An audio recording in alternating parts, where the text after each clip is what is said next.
cái tờ liên ghé mà bên năm ai năm tất cái này anh xin cho thơ ca mong là ghé cái này Cầm tí. ủa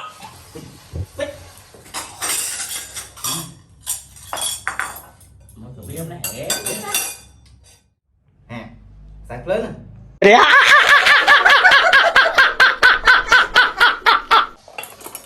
Ông viết bài phỏng. lên bài Anh on gì mà.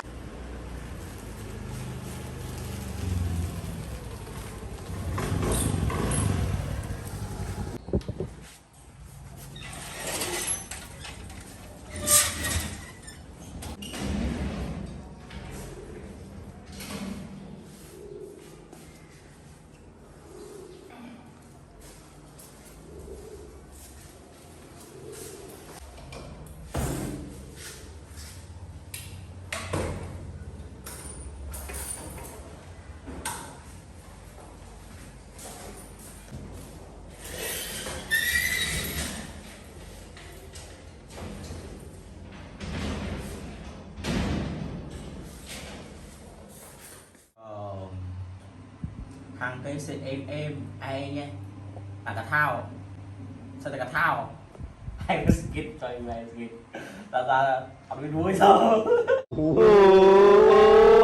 ai xây kia bên 10 rồi có vào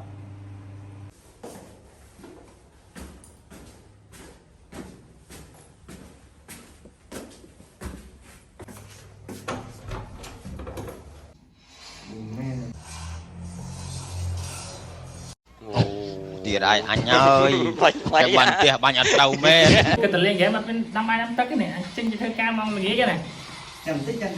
Bàn vỡ.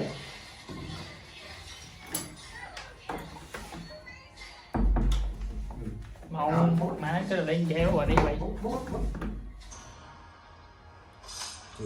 chị ơi Chị ơi, tao mong mà bán. chị ơi con muối anh mình khơi ông trong khơi anh mình trong khơi anh mình trong khơi ông bây giờ ngon con muối trời ơi cái lươn này Bàn mà kia rồi. ôi Này nó con chị ơi. chị ơi 2 hours later. này tinh bay mà bịp xa xí hơi bay năm mình mà hồi tinh mà bịp xa xí hơi trong nông thế xí xem má bắt bay ê bay ta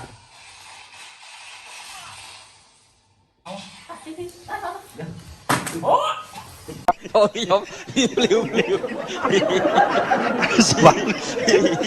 cho bạn ơi một tụi biết này hẻ hẻ À. Sạc lớn nè. Ai mà này.